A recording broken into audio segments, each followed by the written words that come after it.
दे मोहतरम जनाब मोहम्मद इकबाल साजिद साहब बिस्मिल्लाह बिस्मिल्लाह। रामदी नजर जनाब दौड़ा साडा गुजर जनाब दे घर ताई होया अगो वेख्या बंद दरवाजा वाह वाह वाह वाह वाह वाह। अच्छा मत्थे दी टेक चौकाट बना के वत जख्म चकीता ताजा वाह। सामान दी तंग रफ्तार हो गई है डानिया ताई अंदाजा अच्छा बात पता नहीं उतो चाया हा कैफा दान जनाजा जियो जी बिस्मिल्लाह बिस्मिल्लाह। जिंदाबाद बहुत खूबसूरत। मेहरबानी जनाब तवज्जो बहुत बे शुक्रिया।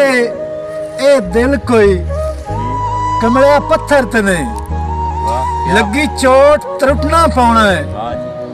ओ जिंदगी दे हाथ चो सावां दा रस्सा लाजमी छुटना पाउना है वाह, ते अखियां नू मीट के सदरां दा हाय, हर अथरू घुटना पाउना है। इत्थे जेड़ा जेड़ा साजिद मिले आई ओनू आखर फुटना पाउना है। इतना पानी।